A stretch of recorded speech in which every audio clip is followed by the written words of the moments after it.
All right. Sorry about that. We had to get the sound working because y'all probably couldn't be able to hear me without something like that.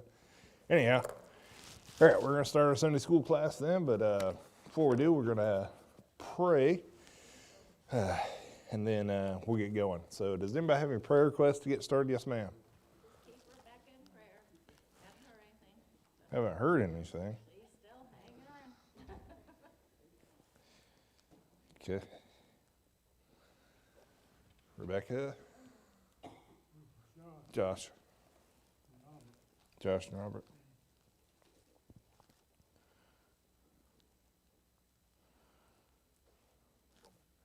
My brother is saved.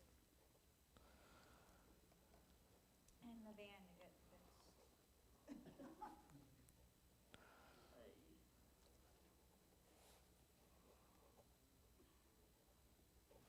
Okay. Lost loved ones. Indeed. And we're going to be looking for a car. Maybe we found one at a really reasonable price. A good one at a reasonable. Get some other surgery done and everything goes well. A good one at a reasonable price. Settle on the other car, they still ain't settled on it yet. So we didn't have to, without the keyless, They don't want to, we said no. they don't want to give her what it's worth. Pretty standard. All right. Let's go ahead and pray, and then we'll get into the stuff we got. Anyhow, all right, let's pray together. Heavenly Father, I'd like to thank you, Lord, for another opportunity to be here today. Thank you for this church that you've allowed us and all the many people that are here today, Lord. Thank you so much that we can be a part of it, all of us, and that you allow these kinds of things. Lord, specifically, though, I would like to ask a couple prayer requests for Carrie and Rebecca out there, their baby. Lord, if you would, just please be with her as only you can, and lead them through that, and be with them throughout everything they're going to be going through. Thanks so much for them giving them that opportunity. Let us help in whatever way we can. For Josh and Robert and Wainwright family, what the things that are going on there, salvation. I know that he has that issue with, well, not an issue, but salvation is the most important thing. He has the issue with his health, is what I was trying to get to. And then, Lord, if you would, just please take care of them. For Crystal brother to Jeremiah and his salvation too, and for Tom and Judy, how they're asking for salvation for lost loved ones. Lord, that goes for every one of us. We need to be asking prayer for lost loved ones all the time. And just remember, you're the God that convicts and brings them to you. Please do that, Lord. We would also, their Camp's daughter Sarah, as they're looking for a car for her, let it be something pleasing. Same with Crystal and her van. Lord, be with them all, Lord. They need you. We all do, all the time. Lord, today as we go forward, let this be pleasing to you, and let it always be something that would honor you in all things. We ask it all in Jesus' holy name. Amen. All right. Well, let's see. Okay, so today's Sunday school offering. And this is the verse I'd like to start off with on every Sunday school class. But sanctify, there we go. Like sanctify the Lord God in your heart. Be ready always to give an answer to every man that asketh you a reason of the hope that is in you, with meekness and fear, from 1 Peter 3:15. So that's what we're going to try and do, is give more ammunition every day, or every time they'll come in there, is trying to arm everybody up so they'll be able to defend what they believe. All right, and then what I've usually like to do on most of these things is give you examples of creation. So that's what I'm going to do today. There's another animal, and we've been going over apex predators, I guess. So we're just going to continue on that path. All right. And this is another one. Everybody kind of knows what that creature is, correct? All right. Yeah, that's what we're going to be talking about, is the polar bear. Here's this pretty Latin name. The polar bear. Those things are actually a really large creature comparatively to most everything else. They're a big animal. In fact, they are 6 to 8 feet tall at their shoulder. So when he's standing up on his hind legs, sometimes they do that at their shoulder, 8 feet is how high they can get to. It's a pretty big creature. But as they're walking around on all fours also, 7 to 9 feet all the way from their tip of their nose to the end of their tail, 7 to 9 feet in length. Pretty big too. Speaking of that, one other thing you know is they weigh between 300 and 1,300 pounds. Over half a ton. They're 300, males and females have a really different viewpoint. I mean, really different way of looking at them. So the 300 is more along the range of a female, whereas like the males are pretty big. 8 feet tall, 1,300 pounds. Big animal.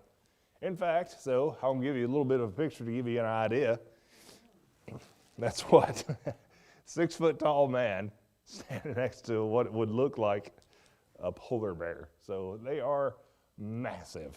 All right. Some of the things about them that we're going to continue about, they are very, very well equipped for the area that they're in. Okay.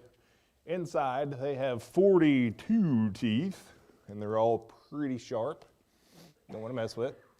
42 teeth. And then they also have these claws that are out front. They're non-retractable, and they're not like a cat. But they are curved. And the reason for that is it helps them to hold on to the ice. That's not all that it's for, and I'll show you what else it's for here in a second. But they have them coming down to help hold in. That's not all they have for the ice, but we'll get into that in a second. Another thing they have, though, is underneath that white fur that you look at, their skin underneath of that is actually black. And it's kind of oily too. The reason for that is it helps with the water. They're water resistant under that fur. That skin is really oily, so I mean it kind of combats all the water. Water resistant, that's exactly what it is. Okay? But on top of that, they are excellent swimmers, polar bears. Think about them swimming though. Where do you normally find polar bears? North. Is the water pretty warm up there? No, it's like 30 below. Or not below, but it's like 30 degrees. I mean, 32 is freezing, but if it's salt water, it can actually go lower than that. So like 30. That's how cold the water is. Anyway, they swim in it like it's no problem. Part of their swimming, they have these paws that are huge, but they're actually really wide. And they're kind of like flippers. They're like paddles because they're so big and wide. So they use those as kind of paddles, getting around in the water. Their hair that's on their actual hands actually grows past those big claws that you saw. You can kind of see it in that picture that's up there, how the fur goes way down past there. And then on top of that, their hands, their actual paws, are actually partially webbed about halfway. So if they're webbed like that, my fingers used to be webbed, and my parents had them cut me apart. I could have been like an Olympic swimmer, but no, they cut it apart. Anyway, the polar bears have that webbing in their fingers so they can swim really fast and strong and change directions. So they're excellent swimmers, okay? Their fur, so when they get in the water, you know, like I said, it's 32 at least. It's going to be below that too. Their fur is designed for the area where they're at. If you think about it, the water's automatically like 32 degrees, but I mean, they're walking around on snow and ice. It's cold, but they have fur that's designed to help them with this area that they're in. 2 sets of fur that, well, I say 2, but it's more than that. Anyway, we're just going to go with 2 that we're going to talk about. The 2, they have this fur underneath all the other fur that I'm going to talk to you about. It's an underfur. So they have that black skin, and then they have this fur. It's about 2 inches long. It sits on top of that black skin. It kind of helps with the sun and the rotation of the heat in there. It's kind of what that does. That underfur is really like that. But what I really want to get to talking about is the guard hairs. So you got that really thick underfur, thick, like a wool blanket almost. And then black skin that's kind of oily, so it keeps the water out, that really thick underfur. But on top of the underfur, they have the things that are called guard hairs. Pretty neat. They get about 6 inches long, so I mean, one hair is pretty big. But that's on top of the underfur that they already have. So they have the black skin, they have this underfur, dense fur that's right on top of it, 2 inches long. Then they also have these guard hairs that stick out 6 inches past it. The thing about those guard hairs, too, is that they're actually translucent. Kind of see through them all the way. So you see that color that you see right there, you're seeing through the guard hairs to the dense underfur that's underneath that changes color based on the sun. I mean, if the sun hits it, it'll make it look a little bit darker, browner color. If you can kind of see on his back right up there. So you're seeing those things. Like I say, they're translucent, so you can see through them. But because of that translucency and the way that they are, the sun kind of passes through the guard hairs and then hits the underfur, the dense underfur, and the black woolly skin underneath. So it creates this absorption thing. So it absorbs in the skin lets it back out. So this heat thing that keeps on going, it's like a circular rhythm inside the polar bear's fur. So it's constantly moving the heat back and forth. And that's basically what it's doing. That's how they stay warm. In the area that they are is that they bring the little bit of sun that they got, but they can take that little bit of sun and just circle it all the way back in. They're not doing it themselves, but because of the way that they're designed, it circles all the way and it keeps them warm, which is amazing, the way that they can do that. So yeah, the guard hairs are translucent, but on top of translucency, one other thing you know about those guard hairs is that they're hollow. And it's like, what good does that do? Well, because they're hollow, when they swim, it's actually used for flotation. Those really thick garter hairs like that, hollow, translucent, kind of floats on top of the water more. And that's basically what the garter hairs are there for. They add heat, they're translucent, they're hollow, and they help flotation. So, I mean, there's all kinds of things that go on with just the fur of a polar bear. You don't even really think about it. You just look at it and go, hey, he's got fur on him. He's got more fur than what we even expect. What do we see right up there? It's kind of it's not even really the basic form. They've got so much going on right in there to keep them warm in the environment that they're in, because that's a rough environment. All right. Yeah, like I said, they're excellent swimmers. And part of the swimming, I don't know why it did that, but part of the swimming is they have to hunt. Why did it do that? I don't know. Well, anyway, they have to hunt for their food, obviously. So what I'm going to do is I'm going to show you where they're going to be. He's going to be hunting here in a second once I get this to work somehow. So yeah.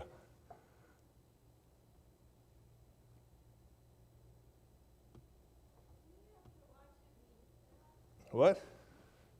What you mean? What? No, man, it's a seal. What are you talking about? You can't catch that seal. So they swim, but I mean, part of them hunting for other stuff, I mean, it's a big animal. So it's kind of hard for him to hunt. I don't know. All right. So has anybody ever heard, this is a thing that, I don't know if you've ever heard, if a polar bear is hunting out there in the woods, sometimes it will use its paws and cover up his nose. Have you heard that? Yeah, when they're going to hunt. I went to school. My degree was in wildlife and fishery science. So one of the things that we talked about was the polar bears. And then that wasn't me that brought it up. Somebody else brought it up. He's like, oh yeah, the ones that cover their nose up when they're hunting for other seals or stuff like that. It turns out that that's not true at all. They don't do that. I know. I was kind of upset about that. It's like, man, that would have been fun just to watch. But no, they don't do that. Anyway, there are other ways that they do hunt. And that's what we're going to see right here. On average, succeed only once in 20 hunts. All right, yeah, like this guy that's going to be presenting it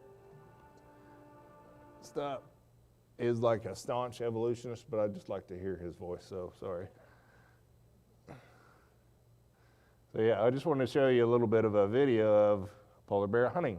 You can see this one is more like a female. If you can see the size of that, I mean, it's still a pretty big animal. 300-400 pounds is a big animal. But this one is a female, so you can kind of tell that it looks a little bit smaller. And yeah, I'm gonna stop this video at the end of it before we get to it. If it's skinny, like this one, that may not be often enough. Okay.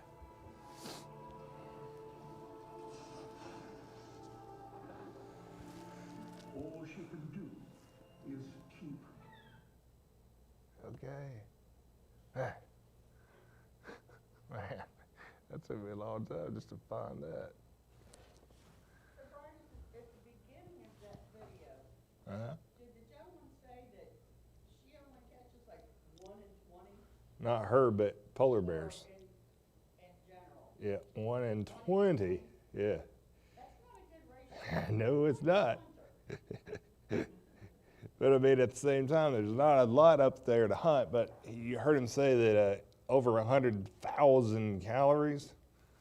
Yeah, that's not a joke. That's kind of a big deal. Yeah. Okay. Anyway, so yeah, you can see that trying to hunt those things. The bear who weighs 400 pounds, you couldn't even see it. You couldn't hear it. It didn't make any noise at all. Got it completed behind a seal who's waiting around like, I know something's going to come after me. And then he lays down. It's like the bear gets out of the way. That's crazy that he could do that. Anyway, when you think about bears, though, what is one of the things that you think about often that bears do? Anybody? Hibernate, yes. All right, if you think about polar bears, where they live, think about the hibernation time of polar bears. The polar bears, what do you think their hibernation is, long or short? Short. Well, for hibernation for polar bears, actually there is none. A bear that does not hibernate. So they stay up all the time in that freezing cold weather. However, that none only applies to males. Okay? Females can hibernate, but the only females that can hibernate are pregnant. That's the only females that hibernate. They hibernate for around 6 months. That's exactly what they do. So that's kind of what it is the males will go out there and hunt those seals, tear them, and they'll bring some food back to the female that's hibernating for 6 months. But before he even starts hibernating, she had to eat like 100,000 calories or whatever it said. Just in that. That was a smaller seal too. Polar bears, okay, right here. So the polar bear diet, they'll eat pretty much anything that's out there. But the bad thing it's not a bad thing. Bears or polar bears are mostly carnivorous. So that means they eat meat. Most bears, if you think about bears, they're omnivorous, meaning they eat virtually anything that's in front of them, they're going to eat it. Polar bears are mostly carnivorous because if you think about plants, berries and stuff, how much of them are in the north? Virtually nothing. So that's why the bears are mostly carnivorous, just based on lack of options. Part of their carnivorous diet, they eat seals, you saw that. They eat fish all the time. They even eat walruses, one of the biggest animals on the planet. But the polar bear is basically the same size as a walrus. It's a little bit smaller, but still, they can eat walruses. It's a big animal. All right. So that's kind of what the polar bears are known for, is all this other things that I've thrown out there to you. They are basically an apex predator for where they are in the whole world, okay? Try to do all kinds of apex predators, but we'll keep on going with this one here in just a second. But anyway, apex predator up there in the north is what polar bears are supposed to be. Okay, so if we think about all these features that I've kind of mentioned to you, the fur and the claws and all that, you think all those features are actually necessary? Yeah, they've got to have them all. How else are they going to live? I kind of talked about the claws there for a minute to help them hold on to the ice. Their actual paw, the meaty part of the paw is designed so that when it hits on the ice, it actually holds there on the ice. It's pretty neat the way that it can do it, because their skin underneath there is designed for ice, sure, but it keeps it from sliding on the ice. That's why you saw that thing jump out of the water and chase after that seal, because it has a way to stop and it has those curved claws in it. And those claws are so strong that you didn't see it on that video, but if a bear was to kill something and it falls in the water or something, it can reach out down there with one hand and pull up 500-700 pounds just with one hand with that claw that reaches in there, grabs it, pulls it out up on the ice and lays it down so it can eat it. It's huge how it can do those kinds of things. But that's all the features that are on the polar bear. It has to have all of them at the same time. It has to have all that fur at the same time because it would freeze to death. So could it develop all those systems that it has over time? I mean, if it didn't have claws, it would be sliding on the ice and it wouldn't be catching animals very well. If it didn't have the fur, it'd be freezing, just out. And then imagine it going in the water. It wouldn't be able to go in the water. If it didn't have those paws to help it swim, and then also to keep it quiet as it's sneaking up on something like a seal, that's crazy. It had to be all at the same time. It had to be there. So what does that mean? What's the only alternative for all those things? It had to be created. It had to be designed. They couldn't have developed over time. It needs them all. So it had to be there at the same time. And the only thing that does is lead you to, it had to be created. There is no other option. And that's basically what it is. Had to be created. All right. Now that we got through that, there is one more thing that I want to show you. And yeah, we got a little bit of time. The polar bear is called an apex predator, the largest apex land predator. Correct? Has everybody heard that? That's what a polar bear is the largest apex land predator. I don't agree, but anyway, let me show you here in a second.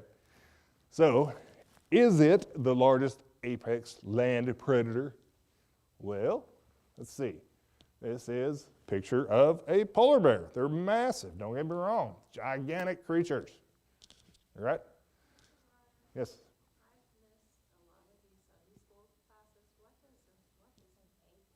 Apex predator, I'm sorry.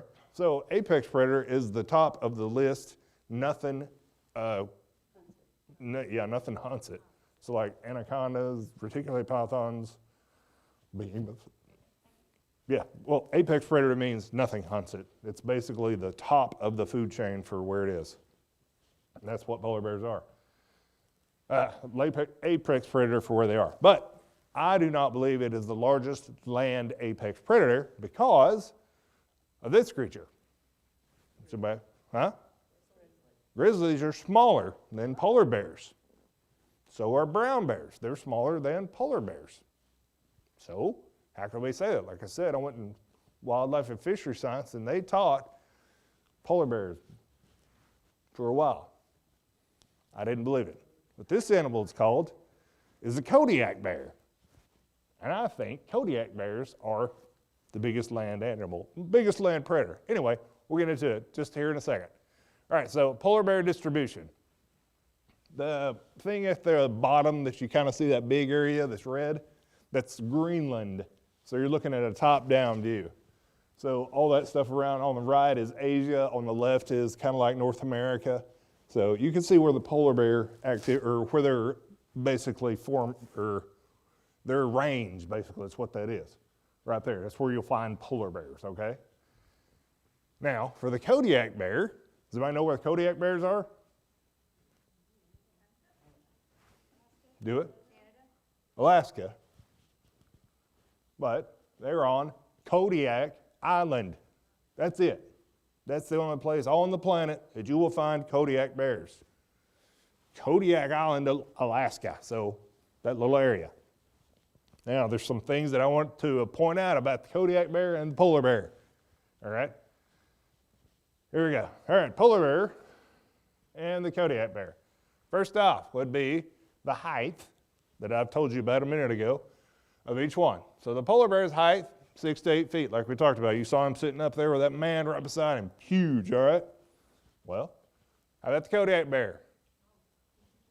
8 to 12 feet. Pretty big animal too.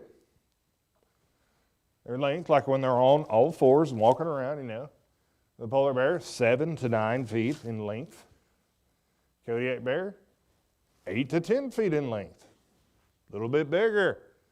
Their weight. Kodiak bear, 3 to 1,300 pounds. I'm sorry, polar bear, 3 to 1,300 pounds, all right? Kodiak bear, 500 to 1,500 pounds. A little bit bigger in every way. The largest land apex predator, in my opinion, is the Kodiak bear.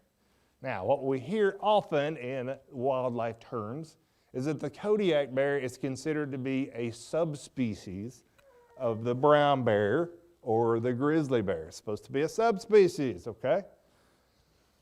I don't believe in subspecies either. I think that's wrong. Did you know human beings are now a subspecies? Did you know that? We are. We used to be Homo sapien, but we're not anymore. If you didn't know, we're not Homo sapien. What are we?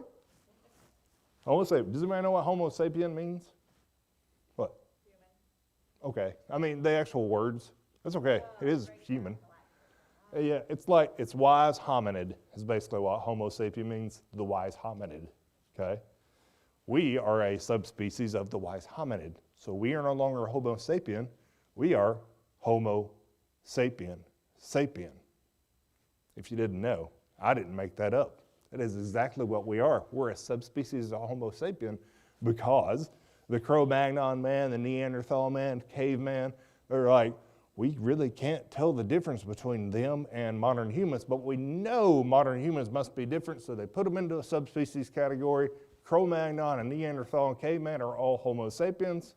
People are Homo sapien, sapiens. We are the wise hominids. I'm not making that up. That's just another reason why I don't believe in subspecies. The Kodiak bear, virtually every species on the planet is a species because of geographic location.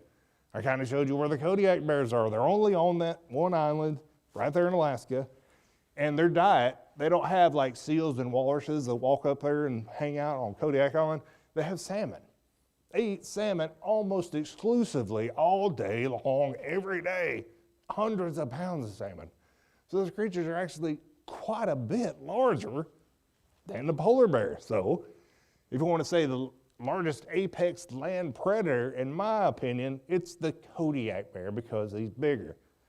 Want to say subspecies? I don't believe in subspecies. I think that they are just another species of bear that's out there. I think that every bear that's out there now used to be one ancestral bear. And then from that bear came every bear type on Noah's Ark. After that, all the bears, polar bears, Kodiak bears, blah, blah, doesn't matter.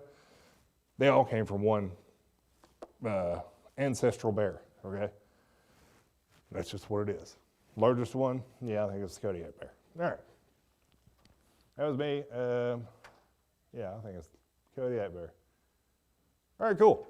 And that's pretty much the end of that one. So, does anybody got any other questions, you know? No, brown bears and grizzly bears are different too. It's a subspecies. No, it's an actual species. So brown bears are Ursus arctos, and grizzly bears are Ursus horribilis. And you saw that one, that's Ursus maritimus, that's the polar bear. But then the Kodiak bear, they say is Ursus arctos kodiacanus or something like that. So they want to make it a subspecies. No. Anyway, I don't believe that. All right. Questions? Anything else? Yes, ma'am. I'm trying to think the best way to formulate it, but could you explain how that all the variations we see are basically already built into the DNA? Yes. That's correct. Pre-programmed. Every one of them. I mean, the very ancestral bear had all the DNA for polar bears, grizzly bears, brown bears, black bears, sun bears. All of them had one ancestral person or bear with all the DNA in it that were able to make all the variation on the planet. Just not just for bears, but for every animal on the planet. It has a DNA sequence that is way beyond anything we could possibly comprehend or imagine because God did it all. So we can't keep up with what God does. As much as people want to try to, they don't want to be accountable either. And that's why they said they're subspecies, because that's an evolutionary term. But I'll not get into that too much farther. But I think I'm kind of getting on to what you were saying, I hope, is the DNA was there from Noah's Ark on. Every animal, every speciation. Speciation is not evolution. Adaptation is not evolution. It's just whatever environment you are, you grow in that environment. You grow greater to live in that environment. Like polar bears do what? Yeah, you adapt to it, yeah. Adaptation is not evolution. That's adaptation, that's all it is. So, anyhow, yes, ma'am. I know, just in human life, I'm from Florida. Jessie is from Alaska and Washington State. She has a hard time acclimating here, Mm-hmm. and so do I, but for different reasons. She loves the cold, her body is acclimated to that. Yep. My body is acclimated to heat. And so it's just in that, just, okay, I haven't lived on this planet very long, but in the time that I've lived, I'm still, my mind is still on the same seasonal thing. When March comes, it's supposed to be over, and things are supposed to be hot. And so I see that, when you're saying that we do acclimate, I have to tell myself that it's not over until May or June, sometimes July. But, on the other hand, she loves the cold and she wants it to stay cold, because that's how that's how she grew up. And Yeah. so we do adapt. Yeah, adapt. That's exactly right. So, I mean, it doesn't matter where she's from. Jerry wears flip-flops. You're not in here, but flip-flops, come on, man. It's 30-something degrees outside. Matter with him. Because he's from Alaska. But, yeah. He's, yeah, I know somebody else does. But what you were saying there, Miss Dawn, even though you and Jesse are from different areas, like completely cold and that, you're both here right now and you're both surviving just fine. Everything is just fine. It's uncomfortable in some ways, but you make it through it. That's what part of the DNA that God designed into everybody, is that we're not evolving. No, we're just adapting to the environment that's around us. That's exactly what everything does. It adapts to the DNA that God has put into us. Right, evolution is a critter turning into a different critter, That's the idea. but the bear always stays the bear. It's always a bear. Yeah. And they want to say, oh, well, the polar bear came from the brown bear, came from the grizzly bear, came from the black moon. But it's still a bear. It's still a bear, yes. It's not a tiger. It's not a dog. It's a bear. Anyhow. All right. Any other questions? Very good. Okay. Well, let's take a little bit of a break, and then we'll get into our next little scenario. I think it's, I don't know if we're doing choir or not. I should have asked that question. But anyway, we're doing the next thing.